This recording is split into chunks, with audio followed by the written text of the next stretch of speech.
So, very funny, sensational, hilarious, and deranged. I'm not talking about me. You're guaranteed to laugh your iceberg off. That's what they're saying about the musical Titanique. Here's a look.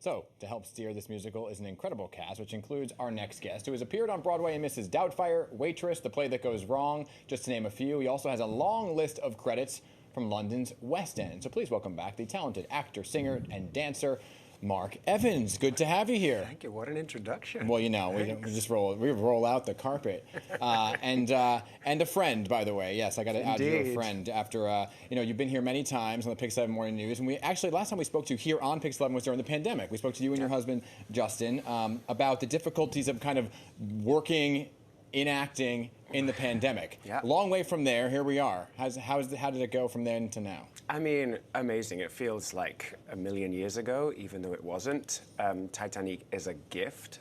My husband and I, Justin and I, saw it when it was at the old venue at the Asylum, and loved it. So when the offer came in to be a part of the show, I was like, absolutely. If I can be responsible for making people laugh in the way that we did, sign me up.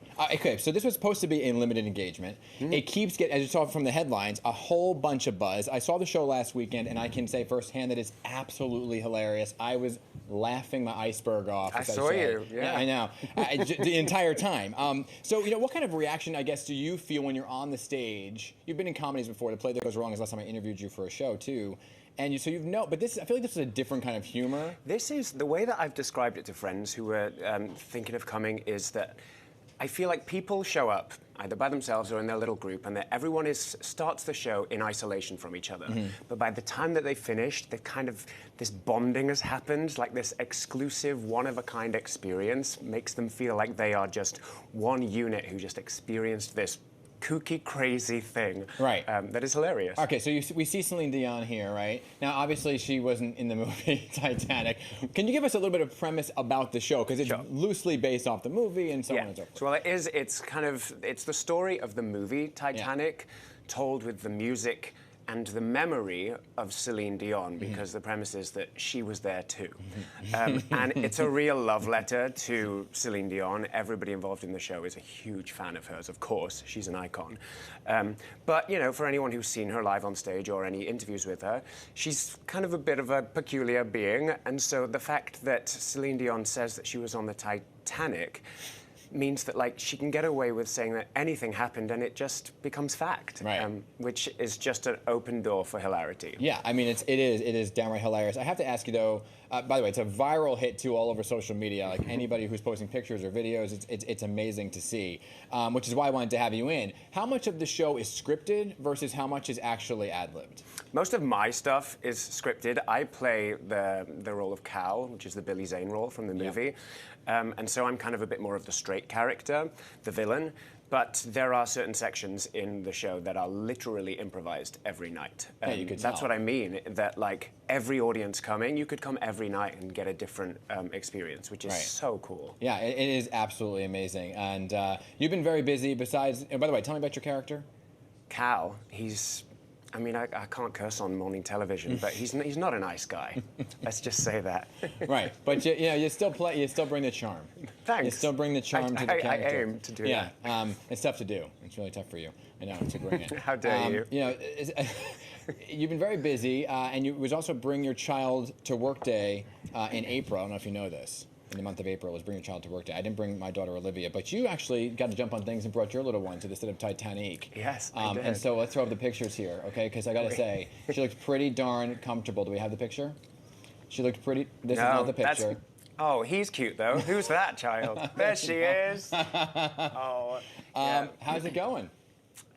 good. That was really peculiar because, and like such a wild experience to have Larson. There she is. I hate that she's so comfortable on stage. I was going to say, starting her young. It's nice because you're, a relatively new dad. You know that, like, it can very easily feel like you have two separate lives, work and then family. So for Justin and Larson to come in and meet all of my colleagues and everyone fall in love with her, like, it was just wonderful. I don't know. I see a future right there.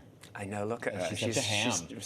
Hopefully Titanique is going to run long enough for her to take over as Celine Dion.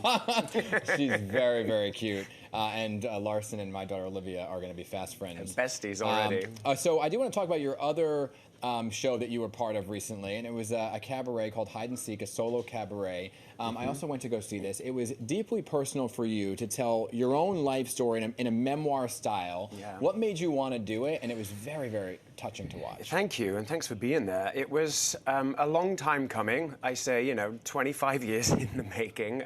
It's basically the story of what it means to grow up as a queer person in a straight world in the farming community in North Wales. And I've always thought that, like, oh, no one needs to hear this story. But when I think about how I was treated or mistreated and bullied as a kid, now that I'm a parent, the perspective shift I've had on that and made me realize, oh, that was unacceptable. And if I can share my story and have it resonate with even one other person, it makes it worth it.